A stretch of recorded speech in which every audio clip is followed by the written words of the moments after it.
Good morning and welcome to NewsWare's Trade Talk for Friday, March 27th. Okay, let's get into the action. Take a look at the S&Ps. We're down 0.4% this morning.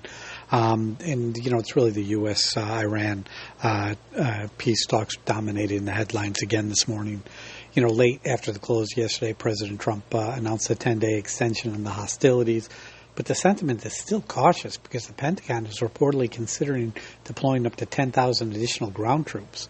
That the potential for further escalation in the region is a negative catalyst for the markets. For today, the key economic data point is going to be the consumer sentiment report that's due out later this morning. In Washington, the U.S. Senate agreed early this morning to avert the shutdown for most of DHS, easing concerns around travel and the airports. Marco Rubio, Secretary of State Marco Rubio, he's in France this morning for some G7 meetings. There could be something there. In terms of corporate news, Novartis, NVO, they're buying biotech firm Excelergy for up to $2 billion. AstraZeneca, they get some positive news. Their lung disease cancer drug met primary goals in late-stage clinical trials. Waiting on earnings from CCL this morning. Next week, relatively active on the consumer side with several key names reporting across apparel, food, and home-related sectors. You got Progressive Software, you got Nike, you got McCormick, PVH, Restoration Hardware, or RH, Lamb Weston, ConAgra, and others reporting. So we do have a rather busy week next week in terms of earnings announcements scheduled. Okay, now we're moving on, and we're going to take a look at Europe and see what's happening over there. We got the DAX is down 1.54% or 347 points this morning. We're seeing some weakness in the autos and banking sectors. In London, market's down 0.54%. Pressured by weakness in energy, defense, and financial stocks.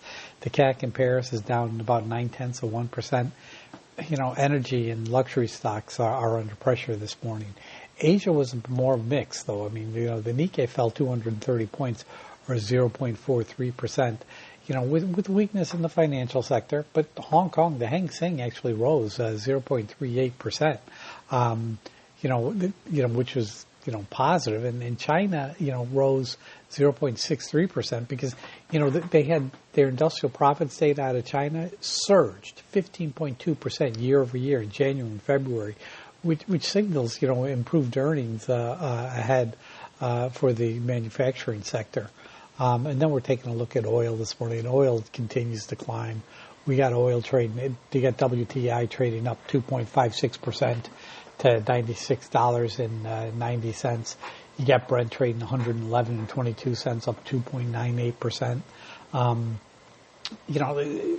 President Trump announced, the 10-day pause on a tax, which actually pushed oil prices lower. But then that Pentagon news about possibly sending 10,000 troops to the Middle East, that changed the sentiment, and we're back to negative again in the markets with higher oil prices.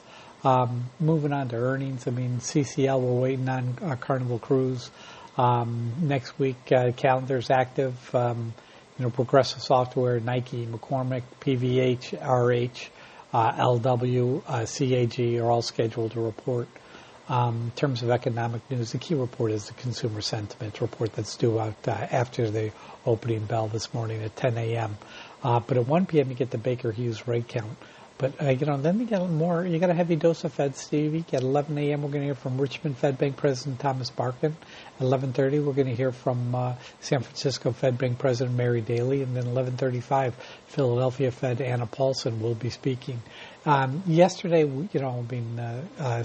Fed Governor Stephen Moran, suggested that policy remains roughly 100 basis points above neutral. And he downplayed the risks of an oil shock.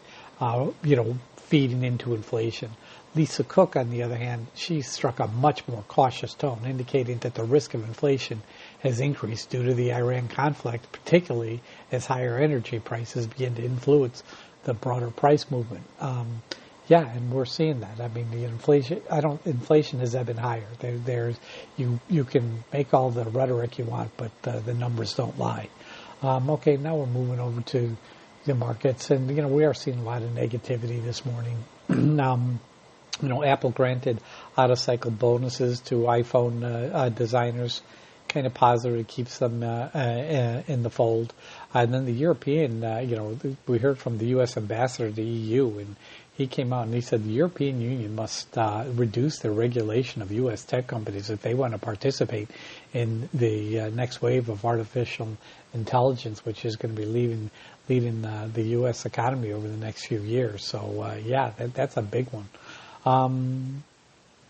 We're talking Tesla. X is restructuring redundant roles ahead of the SpaceX IPO. In terms of Dow Jones 30 stocks, Amazon, American Airlines is in talks with Amazon and Tesla over in-flight internet access. What else we see? Microsoft freezing hiring in major cloud and sales groups. Boeing and Algeria Airline announced they're ordering 10 Boeing 737 MAX 8 aircrafts. In terms of merger news, Novartis is buying a biotech company, Accelergen, for up to $2 billion. Talking catalyst calls, BMEA, Bowie, Michael, Edward, Alpha, Citibank raises the price target and adds it to its 90-day catalyst watch list. Biomet Fusion. Okay, we're looking at today's pick of the day, and we're going to go with Progressive Software today. Earnings are out Monday. Actually, they're out Monday afternoon. Now, the EPS is $1.57. The expected move is 17.83%. That's big. Open interest yesterday, call volume yesterday, 441 calls to 192 puts, 2-1, like that. Open interest, 7,200 to 3,900, again, positive. Not widely followed by the major brokers, but the ones that are following raising price targets have strong ratings on it. For me, I want to get in 28.75 area. I'm going to be waiting for that. We'll see if that hits or not. Okay, now we're moving on to the stocks that are moving today. Let's take a look, see what we see, if there's any hot headlines.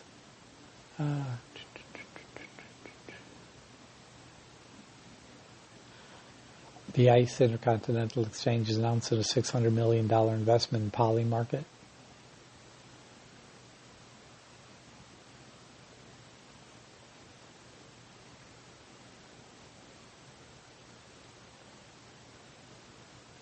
Howl, H-O-W-L, that's Werewolf Technologies. They're going to explore a range of strategic alternatives.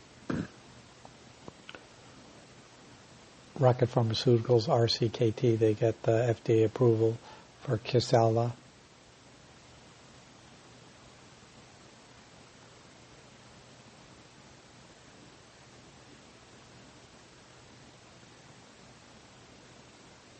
SoftBank enters into a $40 billion loan to further fund its OpenAI investment.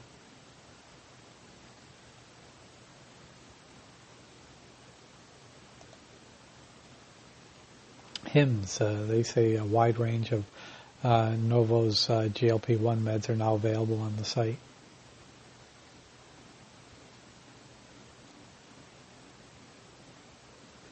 OpenAI surpasses $100 million analyzed revenue from ads in its pilot.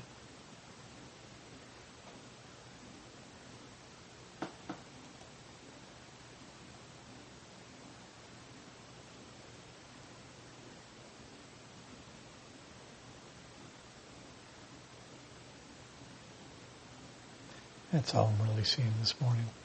In terms of yesterday's stock of the day, which was Pony AI, it just didn't work out. The stock opened up lower and just continued to fall lower. It's trading lower this morning. It just was not a good pick any way you look at it.